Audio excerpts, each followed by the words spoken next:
Hello everyone, in today's video I'm going to be showing you this cool Leetcode problem called find pivot index.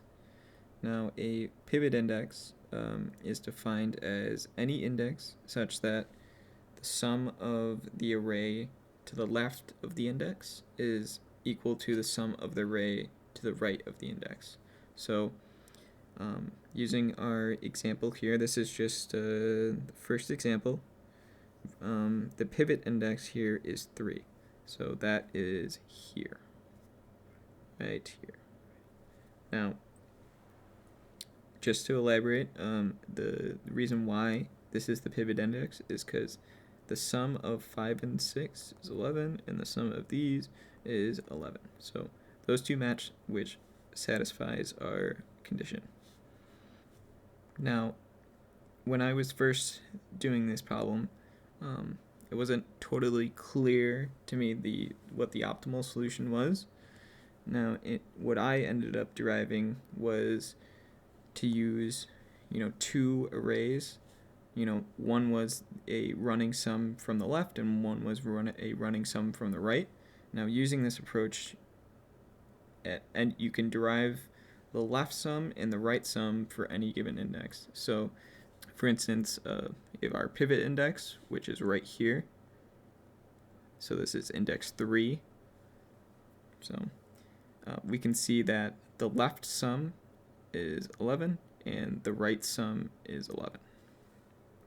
Now this solution is fine and it works well, but as you can see, there's quite a bit of extra memory here.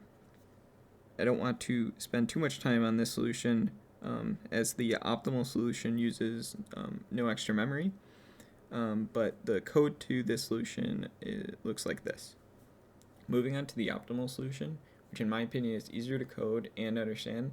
I just think it might be hard to get to this solution on the spot, but the whole intuition for the solution is that if we know two pieces of information, we can derive the missing info from the info we already have.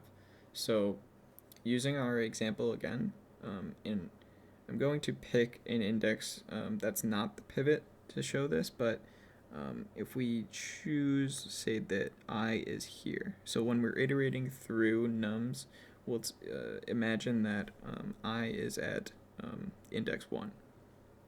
So we know that our first piece of information is that we're going to know that our sum is equal to 28. So if we summed up every number in the array, it comes up to 28. So our second piece of information is that we're going to know what the left sum is for any given index. So as we iterate through the array, we'll be able to calculate the sum going from left to right. So that's going to take up this square right here. Now, what we're looking for in this case is this right sum.